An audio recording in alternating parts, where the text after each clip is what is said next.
Body ബിൽഡർമാരായ Chittaresh നടേശനും Shinu ചോവയ്ക്കും sports കോട്ടയിൽ നിയമനം നൽകിയതിൽ മുഖ്യമന്ത്രിയുടെ പൊളിറ്റിക്കൽ സെക്രട്ടറി പി ശശി, ആഭ്യന്തര സെക്രട്ടറി, ഡിജിപി ഉൾപ്പെടെയുള്ളവർക്കെതിരെ പരാതി. കെ.എം. ഷാജഹാനാണ് പരാതി നൽകിയത്. നിയമനത്തിന് പിന്നിൽ ഉന്നതതല ഗൂഢാലോചനയുണ്ടെന്നും കേസെടുത്ത് അന്വേഷണം നടത്തണമെന്നുമാണ് ആവശ്യം. സിജോ വി ജോൺ വിശദാംശങ്ങൾ നൽകാനുണ്ട്. സിജോ, ഈ ഒരു വിഷയം വലിയ വിവാദമായിരുന്നു. ഇപ്പോൾ എന്താണ് പറയുന്നത്? പരാതിയിൽ എന്തൊക്കെ കാര്യങ്ങളാണ് പറയുന്നത്? ബോഡി ബിൽഡേഴ്സ് ആയിട്ടുള്ള ചിത്തരേഷ് നടേശനും ഷിനു ചോവയ്ക്കും നിയമനം നൽകിയത് വലിയ വിവാദങ്ങളായിരുന്നു. അതിനിടെ കഴിഞ്ഞ ദിവസം ഒരു മെഡിക്കൽ പരിശോധനയിൽ ഒരാൾ പരാജയപ്പെടുന്ന സാഹചര്യം ഉണ്ടായിട്ടുണ്ടായിരുന്നു. അതിന് പിന്നാലെയാണ് ഇപ്പോൾ ഈ നിയമനവുമായി ബന്ധപ്പെട്ട് സമഗ്രമായ അന്വേഷണം വേണമെന്നാവശ്യപ്പെട്ടുകൊണ്ട് കെ.എം. ഷാജഹാൻ വിജിലൻസ് ഡയറക്ടർക്ക് പരാതി നൽകിയിരിക്കുന്ന പരാതിയിൽ പറഞ്ഞിരിക്കുന്നത് ഇപ്രകാരമാണ്: ഈ നിയമനത്തിന് പിന്നിൽ ഉന്നത തലത്തിലുള്ള ഗൂഢാലോചന നടന്നിട്ടുണ്ട്.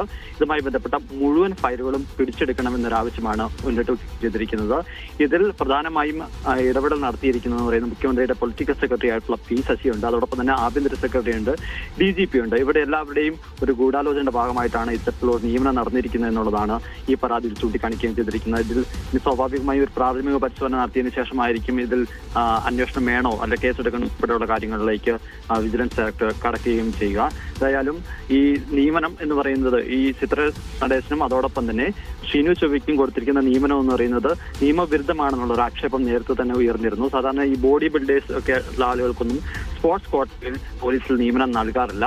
മറ്റ് പല കായിക ഇനങ്ങളിലുള്ള ആളുകൾക്ക് നിയമനം നൽകുന്നത് അതെല്ലാം മറികടന്നുണ്ടായിരുന്നു. ഇവർക്ക് രണ്ടുപേർക്കും നിയമനം നൽകിക്കൊണ്ടുള്ള ഉത്തരവ് DGP പുറത്തിറക്കുകയും ചെയ്തിരുന്നത്. കണ്ണൂരിൽ നിന്നുള്ള ആളുകളാണ് ഇവർക്ക് CPM-ന്റെ മുതിർന്ന നേതാക്കളുമായി അടുത്ത ബന്ധമുള്ളതാണ്.